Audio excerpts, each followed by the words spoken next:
nice, thank you. This is the latest addition to Lonely Planet India's list of titles. Filmy escapes, travel with the movies. Can we have a round of applause, please?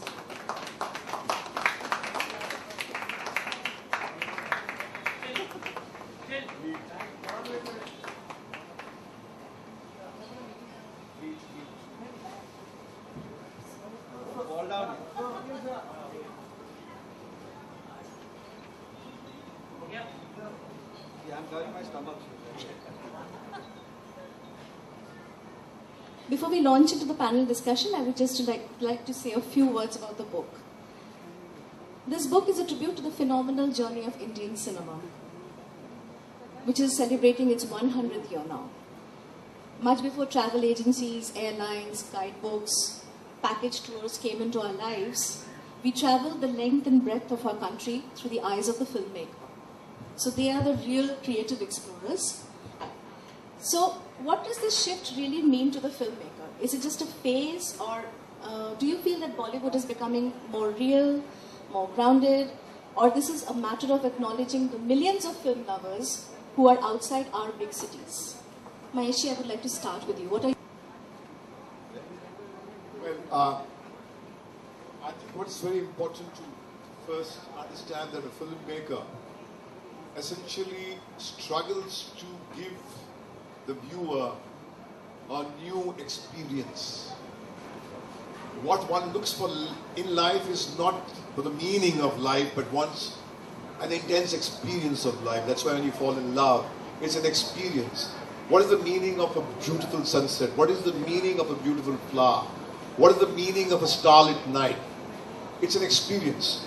So a filmmaker essentially is a person who struggles to give the viewer a great alternate experience, because the viewer is bombarded in this age and time with images from all over the world. So how does he make his own cinematic experience unique and distinct? This is a major challenge in front of every filmmaker, and it is this that compels him to go into, uncharted areas. It was my daughter, Pooja Bhatt, who discovered Pondicherry for the film industry and the audience in Jism, which had John Abraham and Bipasha Basu. And after that, Pondicherry became a kind of a cinema destination. I'll never forget when she took me to Kaza, which is on the border of Tibet, for PAP. It was a nerve-wracking experience where we had to drive from Shimla for almost 12 hours to arrive at that, the virgin spot where only army trucks went. But we came back with stunning images. So it is not for the first time this is happening. It's not a phenomenon of the 21st century. Our predecessors have struggled to do that. And the word fresh location is something which a filmmaker is obsessed with. But yes, when I saw recently the rushes of a brilliant filmmaker called Imtiaz Ali, who's making Highway. Now, Highway journeys from Delhi and it goes to almost every part of North India and looks at India through a prism that you have never seen. It doesn't look at it from the tourist's view. It doesn't have this representation of India, where it's comfortable, where you are in plush resorts. But you look at it from the road, where the highway connects you. And that is a dazzling perspective. And the narrative, of course, has got that kind of a space for the filmmaker to do that. So I think as we talk here, we have realized that India has inexhaustible potential, its own location. And I think this book, The Filmscapes, has done a great service to the nation and to the film industry and given us our due place, because thank God, finally it took 100 years for the nation to acknowledge our presence in the scheme of things. Today, even the government officials treat us with respect when they call us to their forums. Otherwise, popular cinema was something which was looked down upon. And I think waking up and doing things, there is the present Minister of Information Broadcasting is struggling to provide Indian filmmakers with a single window clearance, because shooting in India can be a nightmare, because there's the red tape and the bureaucracy and the corruption. Like for instance, it's the best known secret that the Janmabhoomi, which is Maharashtra, Mumbai, it's very difficult to shoot in Mumbai. One of our very renowned filmmaker, Anurag Kashyap, who's shooting, I think, Bombay Velvet, is shooting in Sri Lanka. Yes. Because Sri Lanka has the architecture, which is similar to Mumbai. So I think we have been pointing this out to the Chief Minister, to the Minister of Tourism, that it is a tragedy that while the world is laying down its red carpet. Yesterday we had some officials who came from Santiago, from Spain, and said that we'll give you everything. We had people from Japan. There's a body of filmmakers who's come from Japan, and they want to meet with everybody from the movie industry. So I think everybody in the world is waking up to the awesome power that India has. We have a nation of 1.2 billion people. We have a very, very adventurous young lot which wants to go and experience and taste the world. You have the means to buy, and you are a very important component for what they think is the tourist industry. So I think while the world is woken up, we are a little late, but better late than never. And I think this book is a great service. And I'm going to be next month in January in a session where the government of tourism is inviting the film industry voices to kind of kickstart tourism within the country. And I think I will take this book and show it to them. I think it will be of great value. Thank you. Thank you so much. I think India has, as I said, inexhaustible wealth. We have the mountains, Kashmir. I mean, they say it's God's paradise. But yes, insurgency and all those problems kind of made it out of bounds. But now, the government of Kashmir, the Chief Minister himself, is stretching himself. They were here recently in CinemaScape's problems. But I think meetings like this, forums like this will help us rededicate ourselves to explore the cinematic landscapes that we have in our own country. Thank you so much. This country is so film crazy, you know, that we were shooting in Ahmedabad and they opened their doors to us. We used to just, I used to land at Goa, and I would enter and I say I want to take a shot from that window.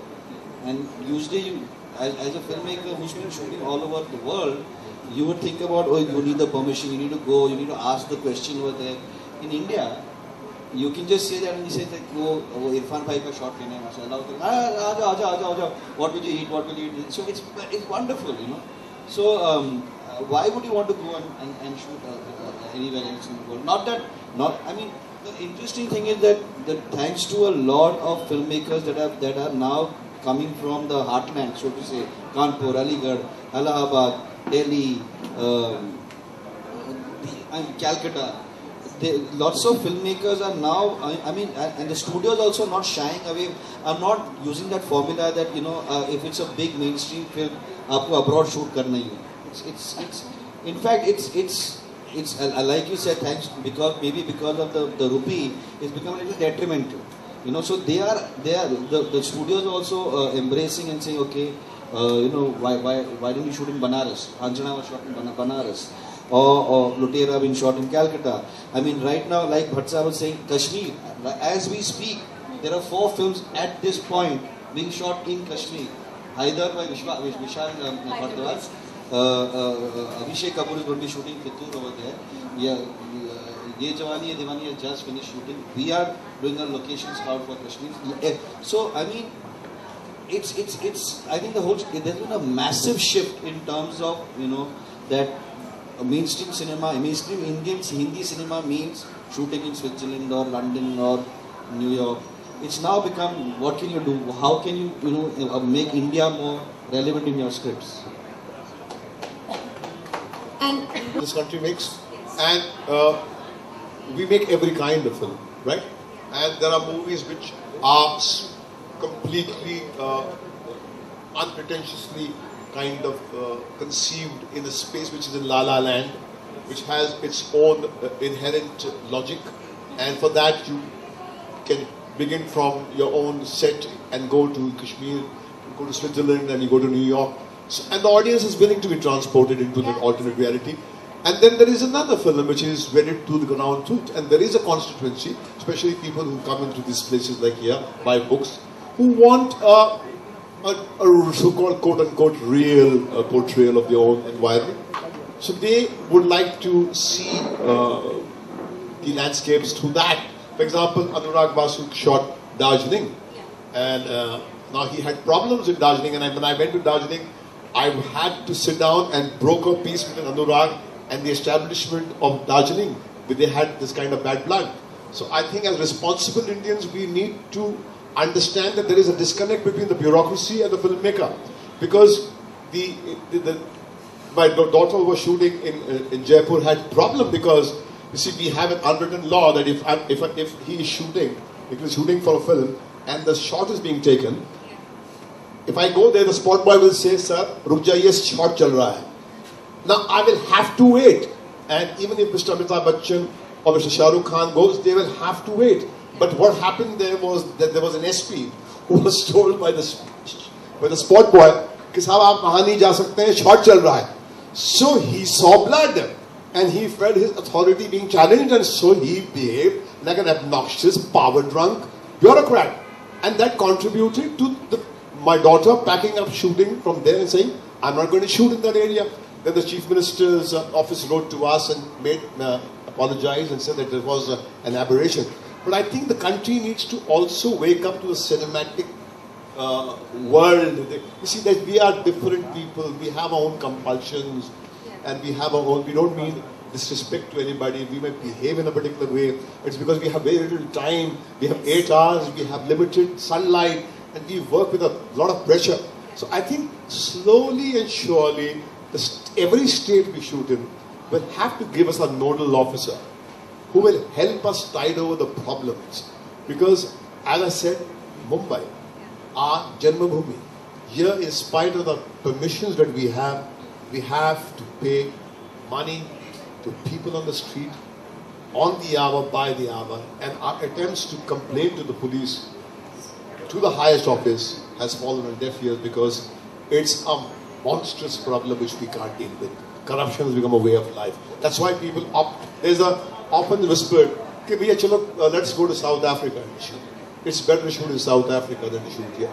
But that's a tragedy. But now, as I said, that there's a resolve within the government in every state to kind of make film shooting possible because they have seen the connection between tourism and the persona of the state with the popular cinema.